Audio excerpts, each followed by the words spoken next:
Well, hello and welcome to Wired to Connect, Screens and Emotional Health. My name is Heather. I'm a clinical counselor. I'm also on faculty at the Neufeld Institute.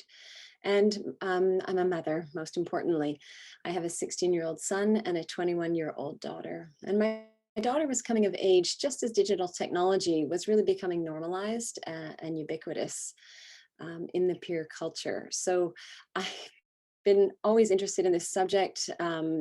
As a professional and as a mother, I've struggled with it. This is not easy territory to navigate. It takes time for a culture to absorb and embrace and integrate a new technology, like all the technologies that we are dealing with right now. But we don't have a lot of time in this case because things are coming at us fast and furious. So I'm fascinated by this subject. My own daughter got a laptop in grade 10. We really did wait quite a while, and she didn't get a phone until grade 11. Remember this quite a few years ago, but even then it was countercultural, I would say, to do that. My son was in grade 9 last year. He got a laptop, and but he was one of two people in his whole grade at his school who did not have a phone. And then halfway through the year, that other child got a phone for their birthday, and so he was the only one. So I will say that this is something I have chosen to delay for various reasons. But when I was a child, I'm going to tell you a story about when I was 12. Of course, there were no phones and laptops and things like that. But my mother was a single mother. She was in law school. I was a latchkey kid. I have two brothers, but they were not living with us at the time. And I was clearly watching a lot of TV because my mother's boyfriend at the time offered me $20 not to watch TV for 2 weeks. And that was a lot of money, first of all. So I was highly motivated, but I really thought I couldn't do it. And I did do it in the end, and I got the $20, but I lost the $20. But it actually really changed my life when I look back on it. It gave me back time to explore, to create, to relate, to do all the things that I had started to neglect because I was watching so much TV. But more importantly, he also invited me. He was a singer-songwriter. He played guitar, and he would sometimes perform. And he said he needed someone to help him to sing and to practice his songs, which, of course, as a 12-year-old, I just loved. And so he provided relationship. He provided an invitation to be with him, to do something creative, which was very meaningful for me. And so I was not left bereft, while I was trying to deal with my screen habit. Of course, today's technology is much more compelling. There's much more built in, although there were advertisers then trying to work at keeping us hooked. I'm sure this is much more sophisticated today. So technology is a tool, and it's not going to go away. It's everywhere all the time now, however, and so we're going to explore this through the developmental approach. So we are creatures of attachment. We're wired to connect. This is deep in our brainstem. This is about ensuring our survival. Because if we're, as Dr. Neufeld said, if we're close to those who we're attached to, then we're much more likely to thrive. Most digital technology and applications take advantage of this. They use the same attachment circuitry, and they use our very psychology and the reward system deep in the brain. And I love Tristan Harris from the Center for Humane Technology. He says, never before in history have the decisions of a handful of designers, mostly white men, between the ages of 25 and 35, working at 3 companies, Google, Apple, and Facebook, had so much influence and so much impact on how millions of people around the world spend their attention. So 3 billion of us are using these technology platforms that aren't really designed or aligned with the well-being of society in mind. So, and in the last year, of course, with the pandemic, it has shown us relationships are so critical to our well-being. I think everybody knows that. We have missed, we have yearned for, we have longed to be with our loved ones. And the beauty of this digital technology is it allows us to connect. But the question is always at what cost, and does it deliver?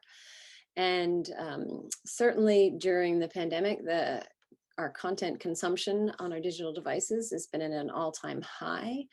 And I think there's some very wonderful aspects of that. And of course, we always need to ask, how is it serving us and how is it affecting our children's well-being? And there's some mixed reviews there. So it's not that screens are evil, but we do need to rethink how we use technology in our relationships and how it can get in the way. And what is technology replacing? So I want to look at this. Hopefully you'll recognize this pyramid that Dr. Neufeld presented in his keynote. I want to look at this through the irreducible needs of a child for the realization of their potential. How do screens affect attachment and developmental needs, and how do they interfere? There is no turning back on this, but we need to understand what we need to preserve in the student-child and the parent-child relationship in order to deliver what they need. So we need to become aware of the shortcuts that the digital world offers and the shortcomings when it comes to their emotional well-being. Children today average more hours engaged with media each week than they do engaged with almost any other activity. And it's between 6 and 9 hours a day.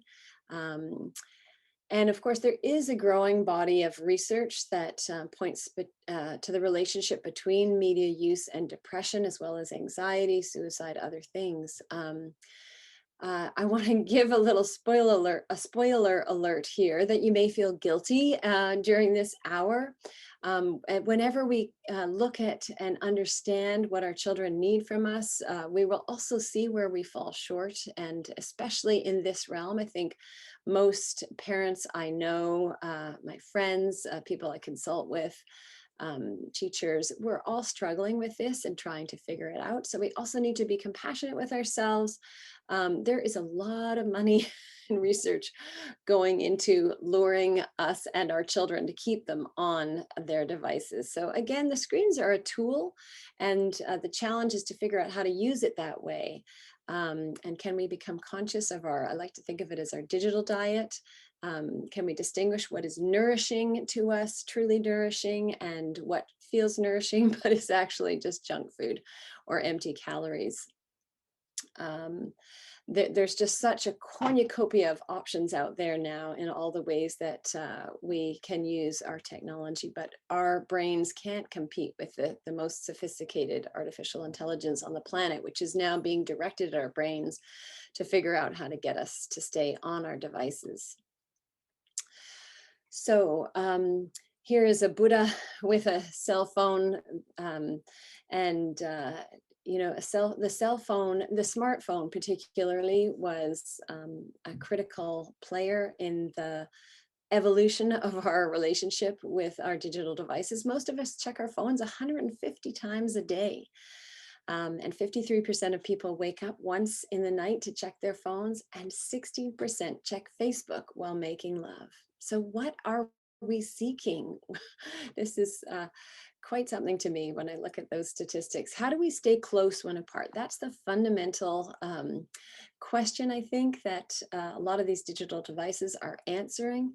But what is searched for and never really found? If we were satiated by our online experiences, we would come to rest. But we're not coming to rest. Instead, we're compulsively checking. So in a sense, our digital devices have paradoxically left us more lonely and unfulfilled.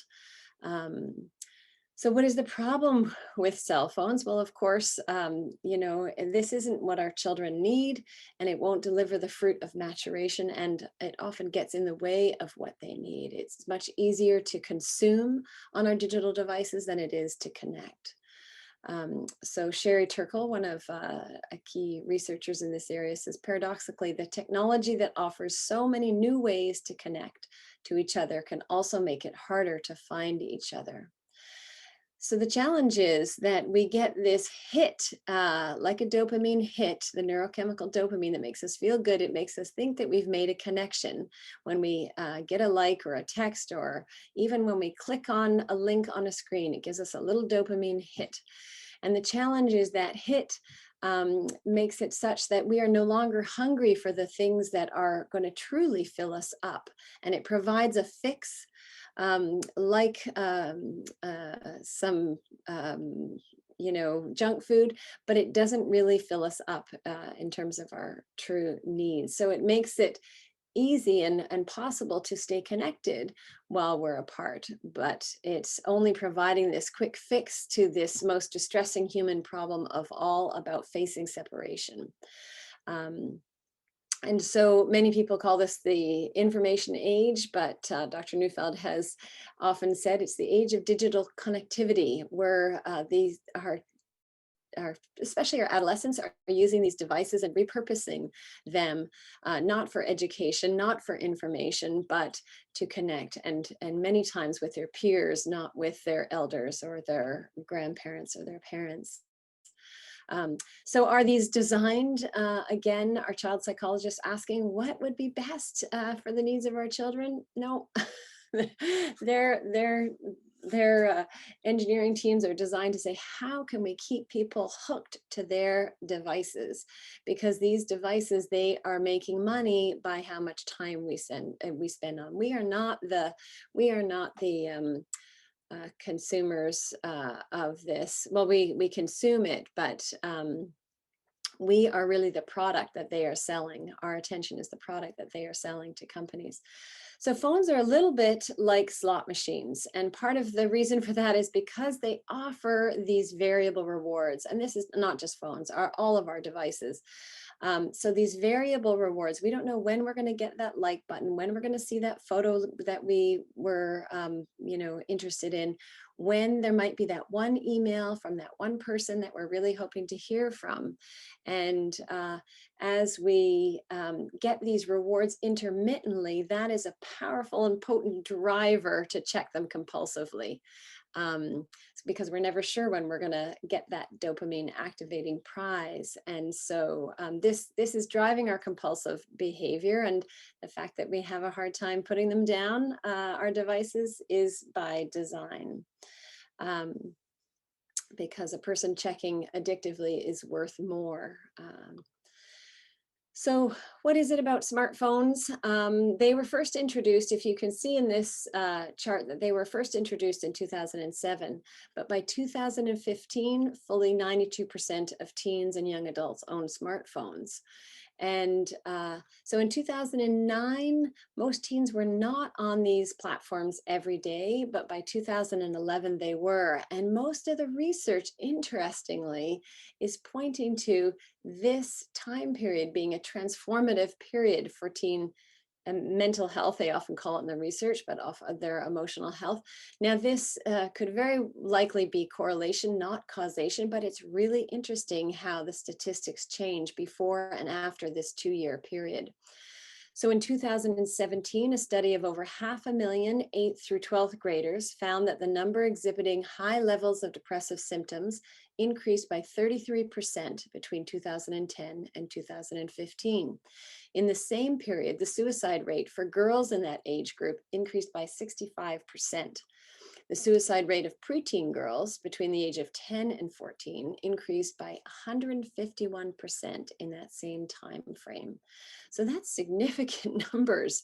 We have to, ask ourselves, what's going on here? There's some other interesting studies. The more time you spend on Instagram, the more likely you are to suffer from eating disorders, including orthorexia nervosa, which is a clinical condition where we can get so obsessed about eating the right, good, healthy foods that we're not actually eating enough adequately, which can seriously endanger someone's health. Now, a lot of this research is about heavy use, not light use. So someone who is on social media for 2 hours a day or less is not doing any worse in some of the statistics than someone who doesn't use it at all. But someone who uses it 4 or 5 hours a day, then that is problematic. Now, the key here, however, is that in 2019, teens were averaging 7 hours and 22 minutes on their digital devices, and that was not for school or homework. Tweens were averaging 4 hours and 45 minutes, and even children 0 to 8, and there's a difference there in some of the ages between 0 and 8, but they're using it for approximately 2.5 hours a day. So when we say, heavy versus light use, even our youngest children are using it, what we would consider heavy use in terms of this research. Another interesting piece of research I came across, 1 hour a day is the amount of time that most of us spend dealing with distractions. We get distracted, then we get off track, and then we have to get refocused and back on track. And it comes to a grand total of 5 full weeks in a year that we spend getting distracted and getting ourselves back on track. If that's for us as adults, imagine how difficult it is for our children. 75% of our screen time is viewed for less than 1 minute. We're just clicking, clicking, clicking, and getting those dopamine hits. So it's easy to see how compulsive this can become. So let's look at this lens, look at screens through the lens of attachment, this most preeminent need. This is the big story, just like in relationships and well-being in general. This is the big story in terms of screens, because attachment is the foundation and the context for taking care of the children attached to us. We want them to be attached sufficiently and deeply enough, and we want to safeguard that attachment all the way through adulthood. The challenges that our digital devices and the apps that come with them become like weeds, and they're persistent and they're pervasive, and they crowd out the garden, making it harder for the roots of attachment to grow deep and nourish in the soil that they need. So we figured out a way with our digital devices to short circuit this attachment need, and we titillate the reward circuitry. This is, the attachment reward circuitry is the most potent circuitry in the brain. So without even getting a hug from someone, without getting a smile, without an invitation, it doesn't involve relationship, doesn't involve the vulnerability. And the problem is that we keep getting titillated with these little hits.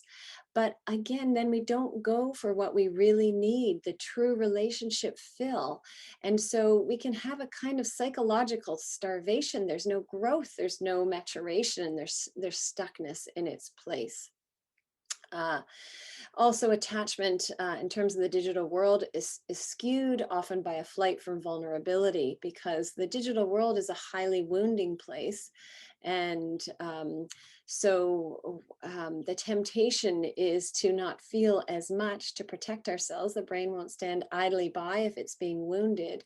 And so the brain is moving to protect the heart from the things that are too much to bear in this world. And that can affect our ability to attach and who we attach to.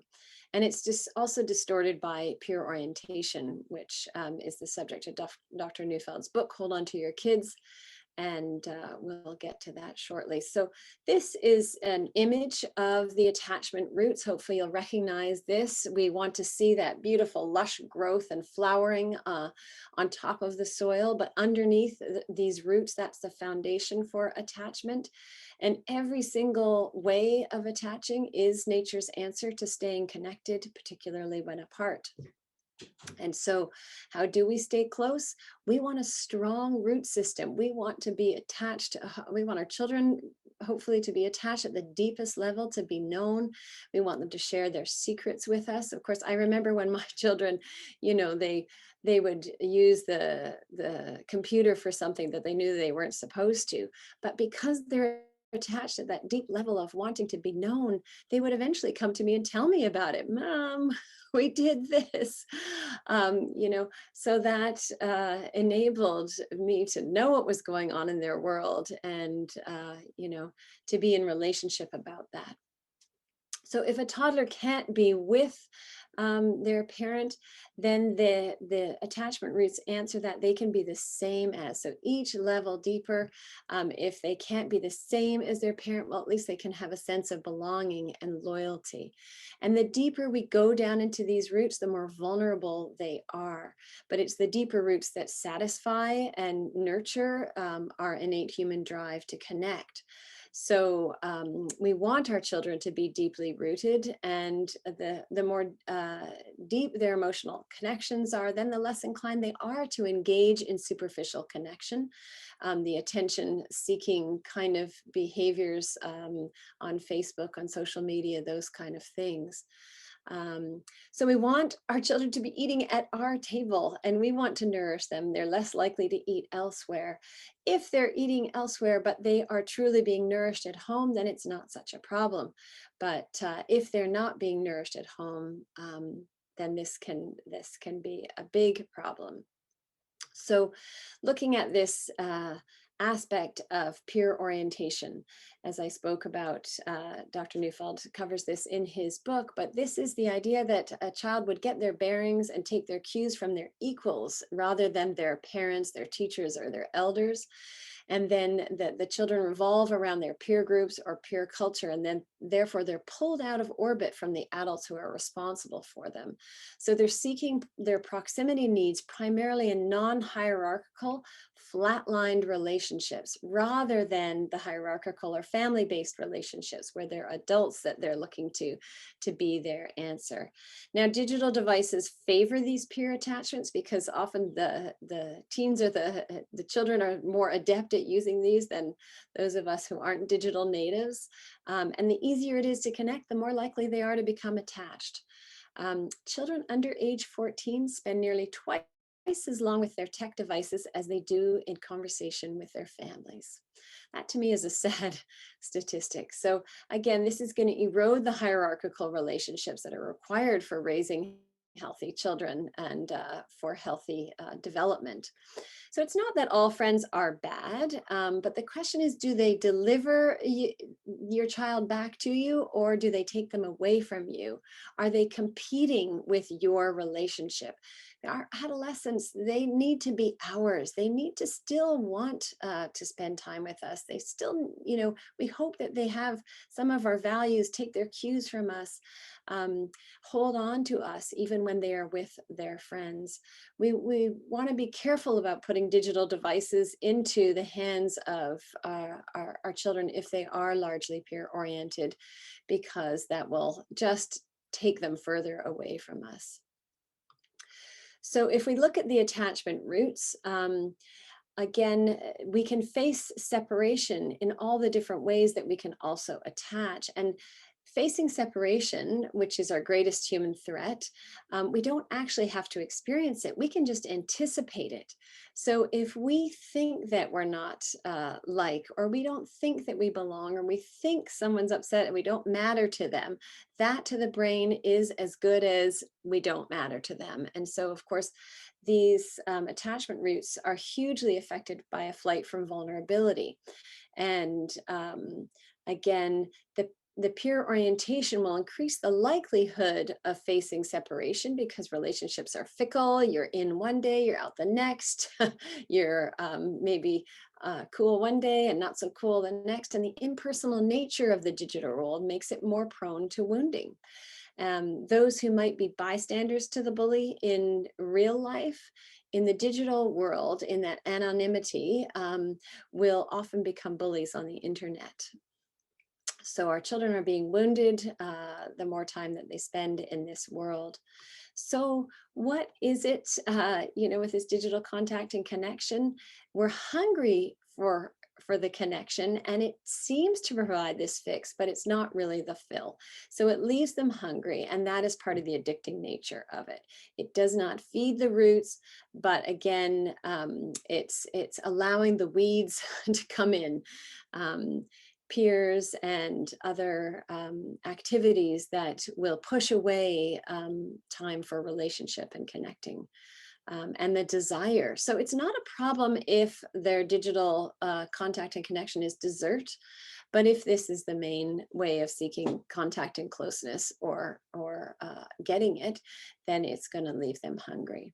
So Dr. Neufeld often says that, children may want dessert, they may want cookies, but they don't necessarily need cookies. They may want more information, but they don't necessarily need more information. They may want entertainment, but they don't necessarily need it. Now, one of course, the most pervasive digital quick fixes is social media. Social media is a way to broadcast your message to a lot of people. So by nature, it's depersonalized, and therefore it can't satiate, because we need to have a relationship with an individual person. So this is like junk food, and it's very hard to stop. It feeds that hunger, but it doesn't satiate. There is the temptation to escape feeling. Now, of course, social media has its benefits, but at the same time, it's taken over young people's relationships, many of them, and is constructing their daily reality. Their weekend plans, their flirting, their friendship, their self, their belonging. And it's all within this system that's designed to capture their attention. I have a friend who has a daughter in 9th grade, and she got a phone this year. She's very attached to her family and is well aware, seeing her friends and other family members go down this road of digital obsession, that she doesn't want to do that. But when she got social media, she said, it's like you become a vampire. Once you taste blood, that's all you want. And I thought that was so telling. This is exactly what the apps are designed to do. They're designed to hook you in. The attachment drive is activated. But the challenge is, of course, with these social media applications, that children aren't posting their authentic selves on there. It encourages a performance. We're curating our feeds to make our lives look exciting, to make it interesting. And we forget that everyone else is doing the same, but we're not posting vulnerable. Well, some are posting vulnerable things. And of course, that's a problem, because that makes them more susceptible to wounding, but it's not filling them up in the way that it needs. There's this alarm of sharing this material. How do you walk into this world without defenses, without being numb to our feelings? How could you do it otherwise? So it's already tempting as an adolescent to escape some of the vulnerable feelings that go with this time period.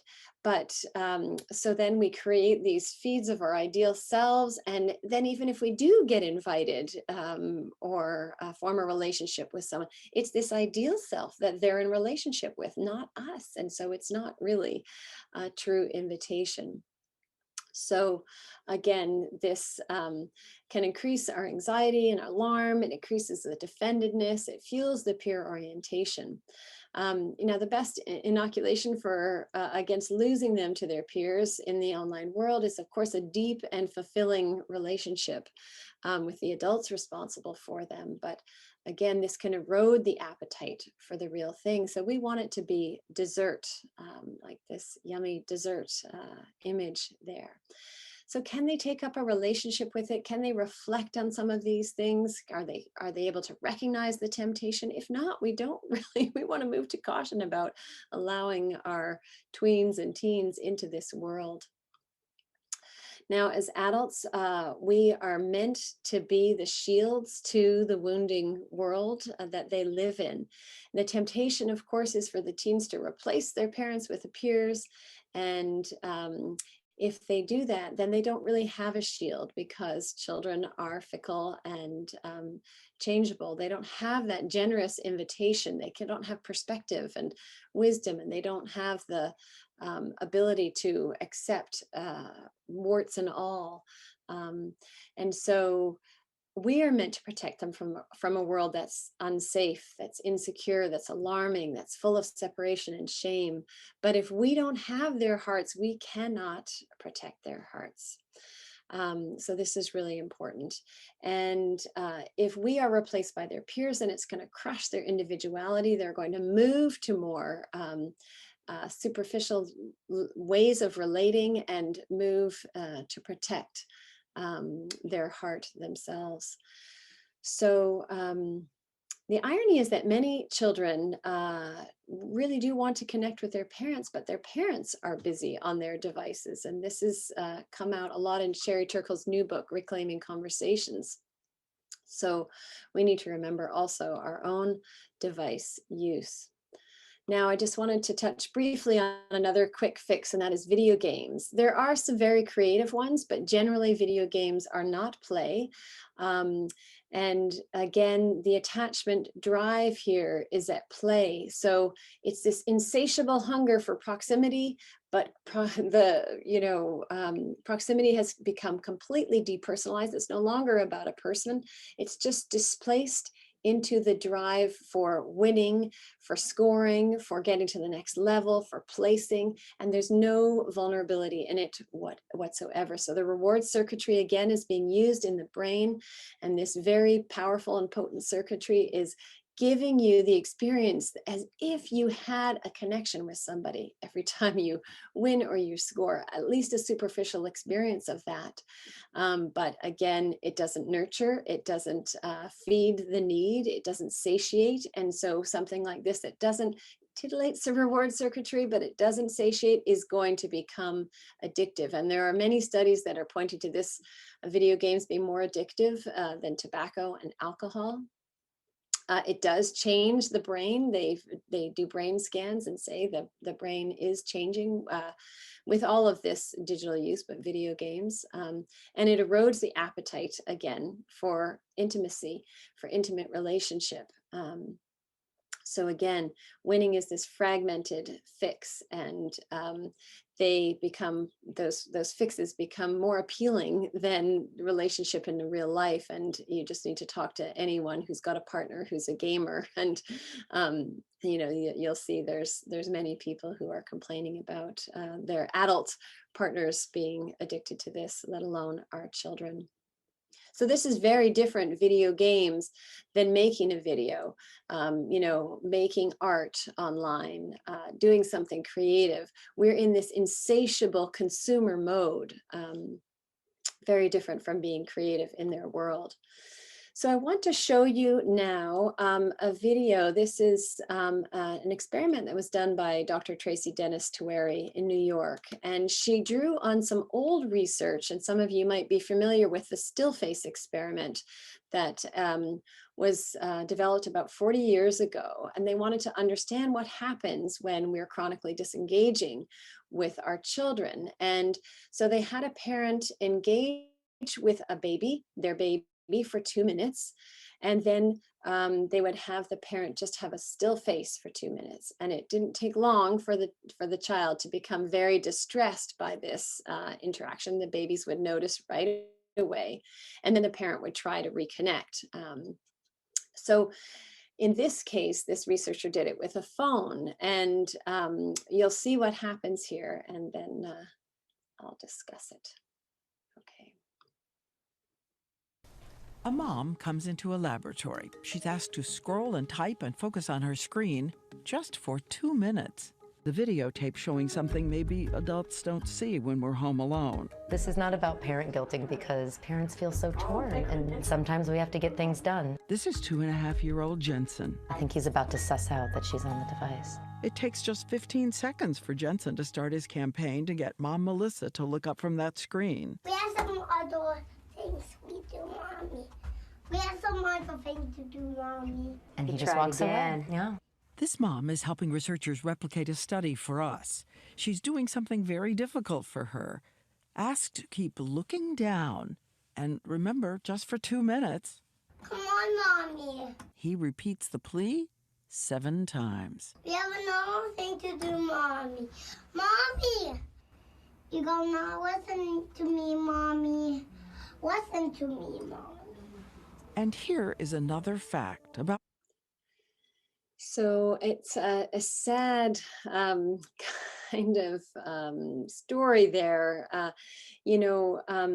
This technoference, it's often called, this interference, we're losing something that is so important to us as humans, that invitation to exist, that eye contact. Now, of course, we have to sometimes do our work and things. And on the other hand, our screens have allowed us, I see so many parents at a park, at a beach, especially with the pandemic, but even before that, that allows us to be with our children, maybe still get our work done. And sometimes it's just looking at our Facebook posts or doing our shopping or whatever it is, but we're losing eye contact with our children. And this is a very important part. That's where the warmth, the invitation is, the generous, the warmth and delight. And so this is a really interesting study. They saw all the effects of the classic still face experiment, but with one more effect. The more the parents use devices at home with their children, they said, the less able the parent and child were able to reconnect during the reunion period. So during the time when the mother looks up from the phone. Another interesting piece of research shows that parents who are distracted by their mobile devices not only interact less with their children, but are also more hostile towards their children. So we need to be mindful of our own use. Again, Sherry Turkle talks about how many parents are ignoring their children for their devices. And later, when the children take refuge in their own devices, and many children complaining and asking, even as teenagers, for their parents' attention, parents use the kids' absorption with their devices as permission to have theirs out as much as they wish. So it's sort of this self-reinforcing cycle. I think we need to be aware of this. So just to recap, attachment, what is the effect of screens and this digital shortcut? There is a superficial connection. They are more likely to connect with their peers. There is this flight from vulnerability. It dulls the appetite for a more fulfilling relationship. And so then they're no longer coming to us to be satiated, and there is no satiation and no true rest. But what's needed in attachment? We need to be satiated in our relationships. So this is a digital shortcut. It's appearing to give us that relationship that we need. And it seems to solve this desperate problem of peer-oriented kids and society. But in solving this problem of how to stay close when apart, it preempts the natural answer. And so we're eroding the development of the ultimate answer to this attachment problem. So from Sherry Turkle, this quote that I love: these days, insecure in our relationships and anxious about intimacy, we look to technology for ways to be in relationships and protect ourselves from them at the same time. So armored intimacy does not work. And more than this, it's the digital universe that is leading to this defensiveness. So this is the ultimate irony, is that the digital devices can indeed be a solution to our basic human problem, but because of the nature of the digital contact, it doesn't lead to release. And this is the fatal flaw.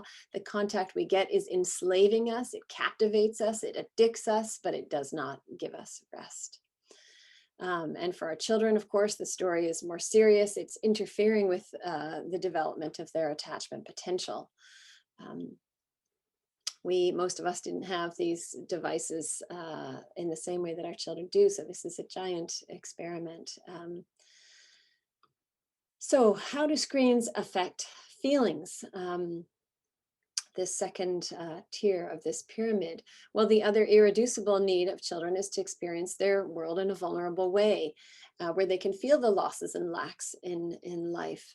I remember playing cribbage with my grandfather, and 500 rummy he would teach me, and very rarely could I win. And of course, had many experiences in sports, playing basketball, track and field, where the winners and losers are clearly defined. And that all, of course, teaches us something, allows us to have our feelings and to adapt.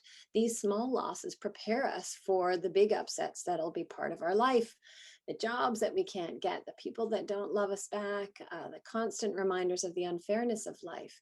And I'm not sure that a video game prepares us, because it has that reset button and endless lies. It doesn't prepare us or our children for the world that they will live in. So Screens are not usually a place where emotions can be felt, where they can be expressed, where they can be discharged, but they are usually more a place where emotions are activated. They are stirred up, but they are not necessarily felt because of this flight from vulnerability. Now, there was some 2015 research that said younger users of digital devices say they use their phones for two reasons: avoiding boredom and avoiding people around them. Well, the avoiding people around them, that's an interesting one. I think sometimes that's probably referring to peers, and maybe that's a good thing, but of course has some concerns with it. But boredom is really important. Boredom, we're meant to fill that hole. We're meant to feel that hole of boredom vulnerably. It's usually a missing and a loneliness, and always throughout parenting history has been something that's been important. Children need to figure out how to fill themselves up. Once they've been filled up with contact and closeness and connection with us, we want them to be able to fill themselves up, to fill that space with emergent play, with creativity, with their own thoughts, their own ideas, their own poetry. But these days, there's always something that we can access that will just take us right out of that feeling. So children aren't accessing the feelings they should. They're not feeling their emotions. They become, in a sense, more attached to their routines, their structures, their, things that aren't so vulnerable, and they can always escape this vulnerable place of feeling the whole and the missing. So they need to be able to feel their emotions. Well, what happens with digital devices? There is more frustration. Some of these primary, very powerful drives, uh, separation-based emotions. And of course, I've given you some of the research on suicide and depression. This is all at its root frustration. Things aren't working, and it turns foul, and it can get directed towards the self, or it has no outlet. A frustration needs an outlet. We need to be able to feel it and express it. So seeing these huge increases in suicide and depression are concerning. And again, it's correlation. We don't know, some of the people who gravitate to more time on their devices might be depressed to begin with. But we do know this digital world is a shortcut, and evokes the frustration rather than relieves it. So much of our digital world is coming from the outside in, and we need emotions to be felt and expressed from the inside out. Video games can also be driven by foul frustration. It doesn't provide the release, but the action is, titillating for that, and it can go on forever and ever. There is also, oops, excuse me there. There is more anxiety and alarm. What alarms us most? When our attachments aren't working, this triggers a huge kind of attachment alarm of not mattering, of not being significant, of not being held dear, not being invited, not belonging. We're meant to belong to our adults, to our families, to our parents, to be held dear by adults. But when we're seeking this kind of connection with peers, it's bound to be alarming because they cannot deliver. And some of you may have seen the Social Dilemma documentary that came out last fall. They say the amount of US hospital admissions for non-fatal self-harm has gone up 62% for girls between the ages of 15 and 19. Again, this cutting and burning are usually rooted in alarm and a flight from vulnerability. There's an interesting TED talk by a teen talking about technology teens and taking responsibility. And she said, before it was, I have a feeling, I want to make a call. Now it's, I want to have a feeling, so I need to send a text. So she's speaking to that flight from vulnerability. But I think all of us can also relate to the idea that sometimes, well, I'm uncomfortable, I'm feeling a little bit agitated, a little bit worried, I don't know what, I don't know why, I don't know what I'm gonna do, but I'm just gonna escape a moment so I don't have to feel that distress. And so we might check our devices, we might consume some social media, things like that. But we're chasing out this clatter of anxiety and anesthetizing this negative feeling by drowning it out. And our digital devices are just everywhere, ever present and able to do it. And it becomes a habit forming loop, according to this Dr. Dennis Tawari, because you've escaped that negative feeling and you feel better. So now you keep on wanting to go back and escape from it. And it just becomes a harder and harder cycle to break. So the pandemic particularly is problematic in this way. It gives us a million reasons to stifle our internal chatter. And of course, it's taken away many of the healthiest modes of doing so, of being with other people, of connecting, of feeling our emotions, of coming to rest. So this has been particularly problematic. Now, there is also more pursuit, and pursuit is a funny emotion. It's that seeking contact and closeness. Excuse me. And the challenge with most of our online activities, again, is that it involves a superficial connection. It's not really the real deep and satisfying, nurturing thing. So it's leaving us hungry. And so we get this depersonalized pursuit. There's the drive to cleave close, there's the attachment hunger, but we're going for these signs of pursuit that aren't really attached to a relationship with a real person. So we're more interested in keeping up our streaks on Snapchat or TikTok. We're confusing likes with being liked, with being invited. We're focused on our social standing, holding on to things rather than people, attaching to things rather than people, belongings, routines, status, possessions, surroundings, marks, all that kind of stuff. This depersonalized pursuit is very big in the digital world. So just want to touch on briefly another quick fix: pornography. Again, this is relationship or looking for contact and connection, again, using the attachment drive, but it's outside the context of relationship. There's no vulnerability in it. And so it's depersonalized, and it's more about this experience than the relationship itself. So porn is about exposing sexual activities and parts of the body that are primarily reserved for intimate sexual relationships. But it's outside of those relationships, and so outside of that felt vulnerability, of nothing in between, of closeness. And in the teen years, it's really important. Attachment and all the ways that we can feel close and connected to someone is sexualized. So their brains and bodies, there is this sexualized attachment energy. They're hungry for a relationship, but they're taking a digital shortcut. And the internet porn of today is very different than the porn of our generation. It's way more available. You don't have to go to a video store. It's way more affordable. The majority of it is free, and it's completely anonymous. And so, teens and young children can just stumble upon this and not mean to. And of course, some seek it out. But what does having unlimited access to this super reward stimulus? I mean, this is super rewarding. Known as the internet porn, what does it do to a developing teen brain? Well, we'll likely never find out, because no one's going to research that, have a control group, and then a group that watches tons and tons of porn wouldn't be ethical. But we know that Pornhub has more traffic than Amazon, Twitter, and Netflix combined. So we need to talk to our kids about porn. This is not just adults. Teens, we know, are accessing lots of porn, and it's not just boys, it's girls as well. So we don't want to ignore what's going on here. And if we don't give them the education they need and some orienting around this, then the porn industry is going to be doing the educating for us. So we do need to talk, I think, to our young ones about porn at an age-appropriate time. So what is the bottom line about relationship and the digital shortcut? It is more stimulating than releasing. There is this flight from vulnerability and the temptation to escape feeling and the depersonalized pursuit. But what do we need to, for emotional health and well-being? We need to be able to feel. We need to be able to feel our caring. We need to be able to feel cared for and about others. And in the digital world, our children are not accessing the feelings they need.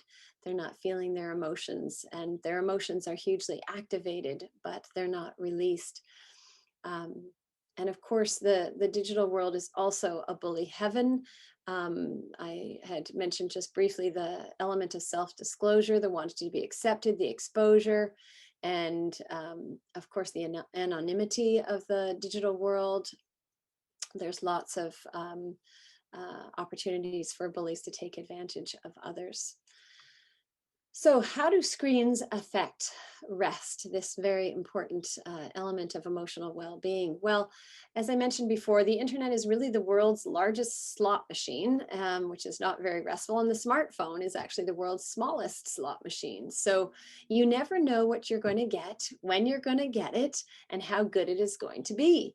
This is how a slot machine works, and this intermittent variable rewards, especially through our notifications, produce this dopamine, as I spoke about. And when you get that dopamine hit, you get a notification, you get the little buzz, you're able to, feel, oh, the excitement, there's a reward waiting. But interestingly, the elevation of the dopamine from anticipated rewards is twice as much as the actual reward itself. So these intermittent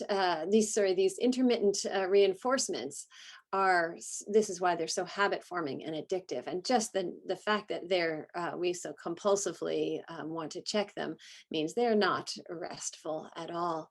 Now there's also this element of the digital world. There are these bottomless feeds. You know how you're looking at Pinterest or Facebook or social media, and you just continuous scrolling. We're endlessly scrolling, and in hopes of that maybe occasional emotional reward. There are no stopping cues. It's not like we come to the end of a movie. These days it'll just keep playing, or the end of a newspaper, or the end of a card game. There's just always more and more and more. So the question is there an end of the day where our children can rest from the work of attachment, from their screen relationships, from the social world of school? These days, we need that end of the day where our feelings can catch up with us, but our devices and technology now are bringing school home with our children.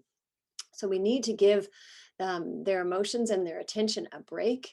And of course, there's the issue of safety. Are their screen worlds safe? Do their feelings get hurt? Do they have a place to feel that and come to rest about it? So in terms of rest, the digital shortcut, of course, instead of rest, we get restlessness. We need that emotional safety to find our rest, but the digital world is not safe. Relationships amongst peers are fickle, and so they don't deliver in the same way and bring us to rest, but rather stir us up. And to find our rest requires bringing down the emotion and feeling our feelings, but that's not happening. The other thing I wanted to mention here, of course, when we're talking about rest, we're talking about much more than sleep. We're talking about a psychological rest, but also screens affect our sleep, partly because of the blue light, partly because of the stimulating nature of it. And so our teens are sleeping less. And those who are spending more time on their phones are likely to not be getting enough sleep. They tend to get an hour less sleep a day if they're looking at their phones just before bedtime. And sleep deprivation in itself could explain why depression rates are increasing so much and suicide, because there's a lot of correlation there with sleep and mood. So social media can also have a profound effect on sleep, of course, because you can have that intention to just check Facebook, just check your TikTok for 5 minutes, and then you're on it for 2 hours. And so especially at bedtime, when our prefrontal cortex isn't working that well and we just think we're just going to go check it, it ends up being a much longer thing. And so this lack of sleep can also be affecting their sense of rest and their emotional world. So how do screens affect play? Well, I'm not going to go too far into this, but screens are very stimulating, and play should be from the inside out. Most of the screen life is coming from the outside in.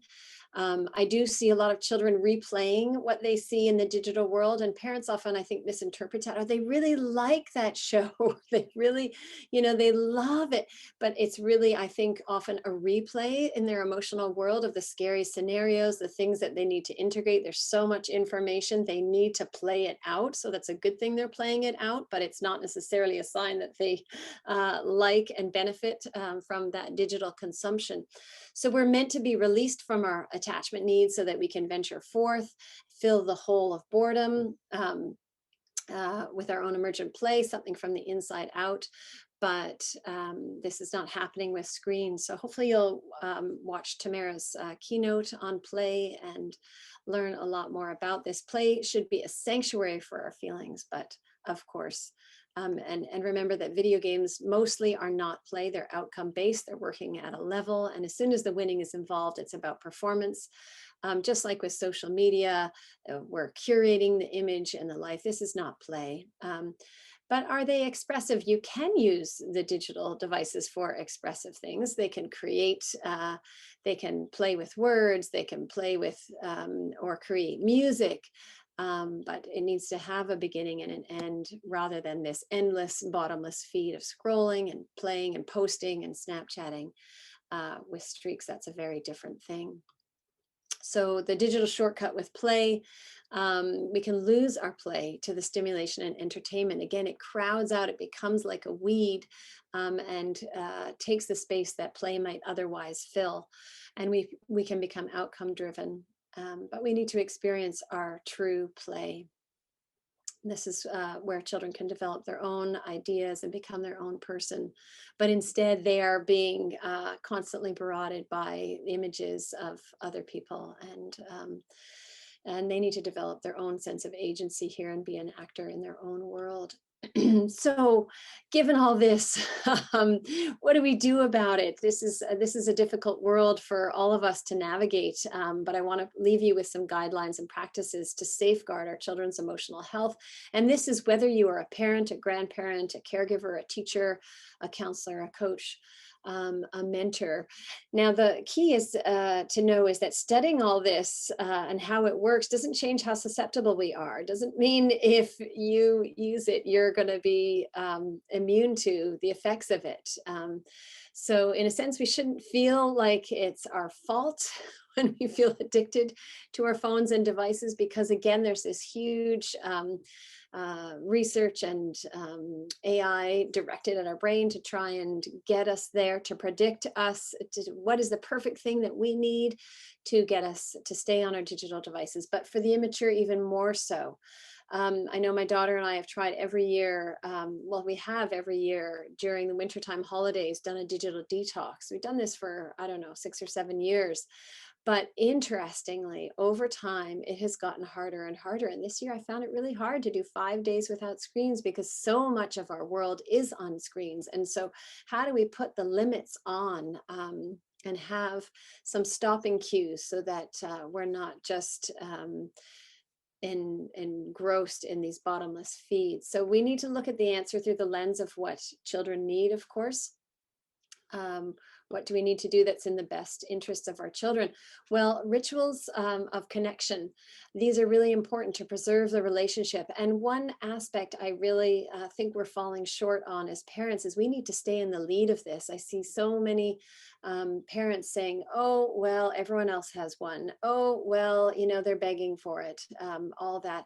But we need to collect our children. We need to collect them from our devices. We need to reclaim them. We need to soften their hearts and help restore their healthy emotional functioning so that they can get back their play. And what do they need, particularly in this pandemic and this difficult time? They need time with us. They need time with you. They need to disconnect from their devices in order to connect. And connection can be as simple as a Sunday walk, a midweek lunch, a daily check-in. But we need to be their answer for their relationship needs so that they can come to rest. And again, the deeper their emotional connection with us, the less inclined they are to engage in superficial connection. So the simple collecting rituals, getting in their face in a friendly way, seeing if you can get their eyes and a smile and a nod many times throughout the day, getting their eyes away from their devices in a friendly way that can help to build the relationship between you, and also expressing our warmth and delight in them, not just constantly harassing them for their digital use, but they need to feel our enjoyment of them. So this can be challenging, and I love the image here of the gorilla, because the gorillas have a really strong alpha, and we need that strong alpha as well. We need to, this is a struggle for all of us. We need to acknowledge our own struggle, work with our children. But again, they might want dessert, but they don't necessarily need this dessert. They might want to know more, but they don't necessarily need to know more. What they need is us. They need relationship. They need relationship with adults. If you've got a child who is already obsessed and addicted, then it's hard to talk about prevention. Rules and restrictions won't work. It'll just produce sneakiness. And education won't answer it, because education doesn't answer any addiction or obsession. These are runaway problems that need to be dealt with in a systemic way. So we need to find ways to add in relationship rather than simply restrict. Also, we need to protect against their competing attachments and activities. This is really important, to figure out how we can keep structures and rituals around their digital use. So a device-free dinner, I really recommend, having device-free times and zones, like the bedroom, dinner time, a walk to the park, in the car. Lots of people, I think, would benefit if we just say no devices in the car, because so much conversation, especially with our teenagers when it's not face-to-face, this can preserve the room for conversation that otherwise wouldn't happen. Holidays, we might need to, have some time where there are no devices. And the earlier you set this in place, the better. There needs to be limits on the times and the places and the wheres and the whens, how much they can use this, because our children aren't going to do this for themselves. There's too much coming at them, too much technology that is designed to keep them on their phones. So we need to provide that for them. And also we need to make sure that we create the blank spaces, preserve the blank spaces for play to emerge, to prevent these weeds from crowding out the garden. We also need to control the timing. We need to give nature a chance to work its own solution. We need to provide the continuity of connection until nature can't do it.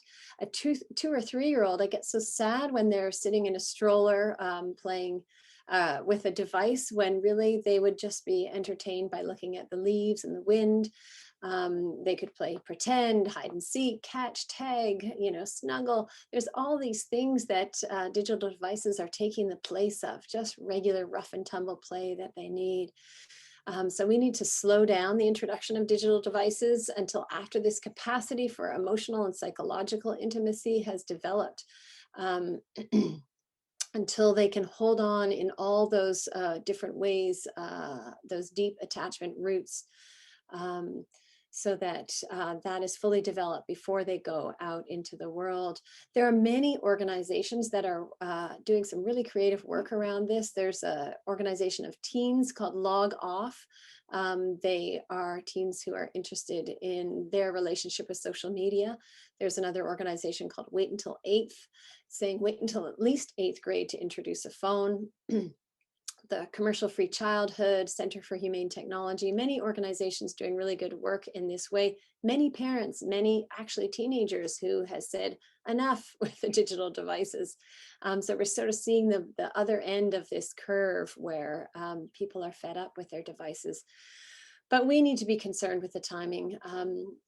Again, after this intimacy has been developed, and we need to beware the dangers of introducing the screens to our peer-oriented attachment hungry children, because they will usurp that, and that will again crowd out room for the real relationship to nurture. So what do our children most need from us? They need safe adult relationships so that they can feel their vulnerable emotions and they can satiate enough to find their rest and their play.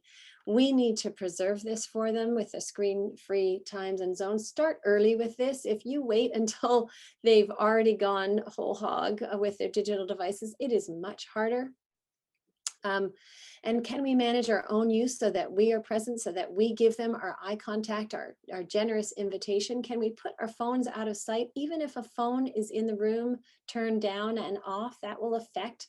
Research shows the quality of conversation that we will have. It will distract our attention. So make sure that you have those digital free times and zones for yourself as well as your children. We need to learn how to become masters of this digital technology and use it as a tool, not servants of it, not letting the devices use us as a tool, to learn to act of our own initiative and ask ourselves, why are we going on this technology right now? So I hope that provides a useful framework, and I look forward to taking your questions, and I'll see you shortly.